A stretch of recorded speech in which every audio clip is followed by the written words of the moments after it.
कर्क लगन के चार्ट में हम विभिन्न भाव में सूर्य और बुध के कंजक्शन पर लगातार विचार कर रहे हैं।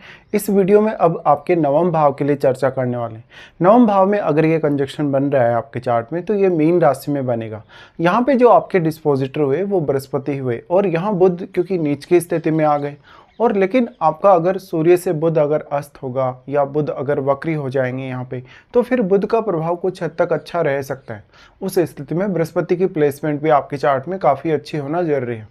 देखिए, बुध अगर यहाँ पे रिट्रोग्रेड होते हैं तो बुध, क्योंकि वैसे तो देखा जाए तो वो नीच की स्थिति में है, तो उनकी जो नीचता का प्रभाव है वो कम हो जाएगा वक्री होने की वजह से। इसी तरीके से अगर मान लो आपका बुध यहाँ पे अस्त है, अस्त होने के केस में क्योंकि सूर्य से जो फायर पावर है वो बुध को मिल रही है, इसलिए कहीं ना कहीं सूर्य बुध को डोमिनेट कर रहे हैं और सूर्य ये भी इंडिकेट कर रहे हैं कि जो बुध से संबंधित रिजल्ट्स हैं उन पर सूर्य का प्रभाव आपको नजर आएगा।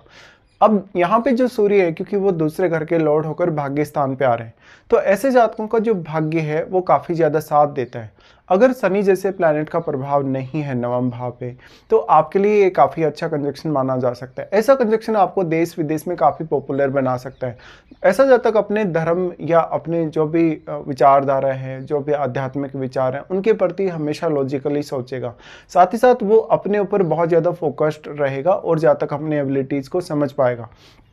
ऐसा जातक हो सकता है शुरुआत में जीवन में बहुत ज़्यादा मेहनती रहा है, लेकिन आगे चलकर उसकी मेहनत का जो फल है उसको ज़रूर मिलता है। ऐसे जातकों के जीवन में काफ़ी सारा ट्रैवलिंग होता है। अक्सर ऐसे जातक किसी भी विषय में बहुत ज़्यादा गहराई से सोच सकते हैं या विचार कर सकते हैं, दूसरों को बहुत अच्छे से इंस्पायर कर सकते हैं, अपनी बातों को, अपने विचारों को दूसरों के सामने बहुत ही अच्छे से रिप्रेजेंट भी कर सकते हैं।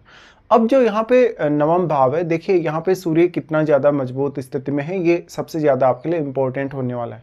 तो जो आपके सेकंड हाउस में प्लैनेट बैठा है उसका प्रभाव भी अब आप इग्नोर नहीं कर सकते। सेकंड हाउस में बैठा हुआ प्लैनेट आपके अष्टम घर पे भी दृष्टि डालेगा और हो सकता है वो कुछ अन्य भाव को प्रभावित कर रहा हो, तो उन भाव में बैठे हुए ग्रह या उन भाव से संबंधित कार्यों पर भी उसका प्रभाव आपको नजर आएगा।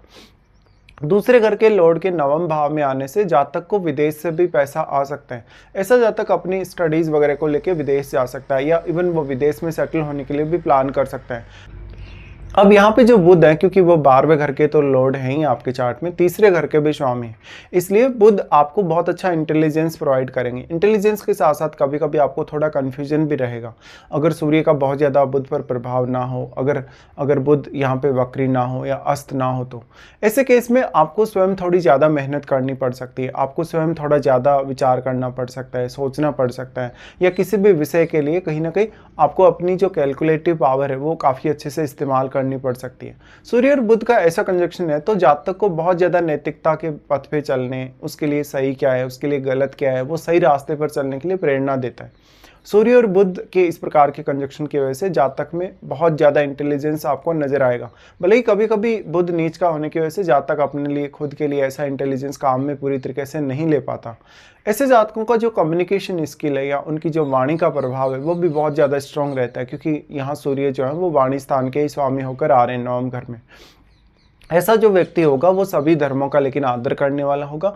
साथ ही साथ आपके पिता कोई बहुत बड़े प्रशासनिक अधिकारी या कोई आध्यात्मिक व्यक्ति हो सकते हैं। साथ ही साथ जो नवम भाव में कोई भी अन्य प्लैनेट अगर इनके साथ बैठेगा तो वो प्लैनेट के सूर्य से प्रभावित होने की संभावना काफ़ी ज़्यादा है। बुध को अगर आप गोचर में देखेंगे तो बुध लगभग सूर्य के आसपास ही गोचर करते रहते हैं। तो बुध की यहाँ जो प्लेसमेंट आपको नजर आ रही है, बेसिकली बुध को अगर आप और ज़्यादा स्ट्रॉन्ग करें, यहाँ पे अगर बुध के लिए कहीं ना कहीं आप रेमेडीज़ करें तो थोड़े बेहतर रिजल्ट और ज़्यादा आप पा सकते हैं। बुध आपके चार्ट में 12वें घर के लॉर्ड होने की वजह से आपका कुछ भी फॉरेन कनेक्शन बनता है किसी भी पर्टिकुलर कार्य के लिए, आप अपनी इमेजिनेशन, आप अपनी थॉट्स को किस तरीके से काम में लेते हैं, ये काफ़ी इंपॉर्टेंट है। इस प्रकार से सूर्य और बुध आपको काफ़ी हेल्प करते हैं हार्ड वर्क करने, सोचने, विचार करने, डिसीजन लेने के लिए। बट बृहस्पति की प्लेसमेंट भी आपके चार्ट में आपको अच्छी चाहिए। अब जो इन दोनों का प्रभाव है वो आपके थर्ड हाउस पे रहेगा। जो थर्ड हाउस है, देखिए बुध का वैसे स्वयं का ही घर है, तो यहाँ बुध आपको काफ़ी सपोर्ट करेंगे। आपको किसी भी प्रकार की स्थिति से निकलने, गुजरने के लिए या लाइफ में कितना भी ज़्यादा स्ट्रेस झेलने के लिए, साथ ही साथ कोई भी प्रकार की बड़ी रिस्क लेने के लिए भी। लेकिन ऐसा सूर्य और बुध का जो कंजक्शन है वो कहीं ना कहीं शारीरिक रूप से आपको बहुत ज़्यादा एक्टिव बनाने की बजाय आपको फिजिकल तौर पे उतना ज़्यादा सपोर्ट तो नहीं करता, लेकिन मेंटली फिर भी आपको काफ़ी स्ट्रॉन्ग बना सकता है।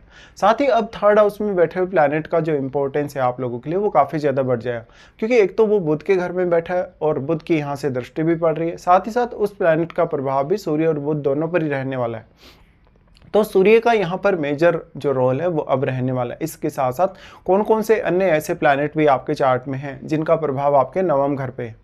ऐसा व्यक्ति दूसरे लोगों के साथ इंटरेक्शन में बहुत अच्छे से आ सकता है, हालांकि उसका प्रभाव थोड़ा सा ज़्यादा डोमिनेटिंग होगा। जातक जब भी किसी से बात करेगा, कन्वर्सेशन में आएगा, तो जातक सामने वाले से अपना काम निकलवाने में माहिर हो सकता है। ऐसे जातक मार्केटिंग वगैरह में बहुत अच्छे हो सकते हैं, साइकोलॉजी से रिलेटेड विषयों में बहुत अच्छे हो सकते हैं, रिसर्च से रिलेटेड विषयों में बहुत अच्छे हो सकते हैं, आध्यात्मिक या धार्मिक मामलों में बहुत अच्छे हो सकते हैं।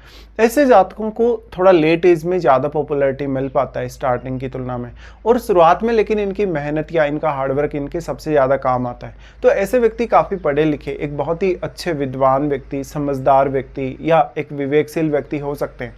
अब यहाँ पे आपके चार्ट में चंद्रमा की स्थिति का भी मजबूत होना उतना ही ज़्यादा जरूरी हो जाएगा, क्योंकि एक्चुअल में आपके अंदर चंद्रमा के सारे गुण हैं, आप चंद्रमा से ही रिप्रेजेंट होते हैं। इसलिए आपकी इमेजिनेशन, आपके थॉट्स, आपकी जो इमोशंस हैं, आपकी जो इमोशनल फीलिंग्स हैं वो, इसलिए लगन में बैठे प्लैनेट का रोल भी काफ़ी ज़्यादा है। और साथ साथ में चंद्रमा की स्थिति आपके चार्ट में कैसी है, इस पर भी आपको विचार करना आवश्यक है।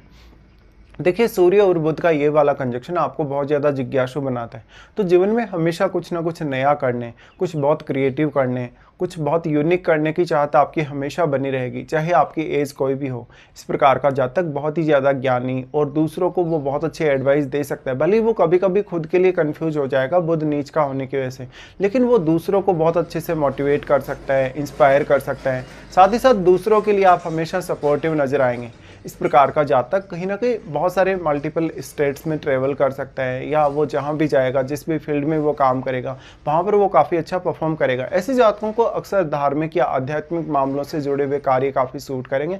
साथ ही साथ ऐसे जातक स्टडीज़ वगैरह से रिलेटेड कोई अच्छे प्रोफेसर, टीचर या फाइनेंस के फील्ड में काम करने वाले व्यक्ति हो सकते हैं।